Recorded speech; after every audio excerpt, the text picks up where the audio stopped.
Hello বন্ধুরা, এই যে অনেকদিন পর রান্না নিয়ে চলে এলাম। এই যে করছি হচ্ছে সজনে ফুল আছে, সেই ফুল দিয়ে বেগুন দিয়ে কাঁচা লঙ্কা নুন একটু হলুদ দিয়ে ভাজাভাজি করছি। এই সময় কিন্তু এই সজনে ফুল খাওয়া কিন্তু খুব উপকার বন্ধুরা।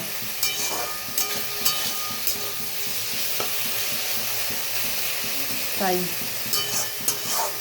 এই সময় দামও খুব প্রচুর বাবা, 100 সজনে ফুল 30 টাকা, কিন্তু তাই বলে লোকে খাবে না, এটা খুব উপকার। একটু বেগুন দিয়ে করছি, আর একদিন করবো বড়া, তখন দেখাবো তোমাদেরকে। আজকে বেগুন দিয়ে কাঁচা লঙ্কা নুন হলুদ দিয়ে ভেজেছি, তাই তোমাদের সঙ্গে শেয়ার করলাম। টাটা।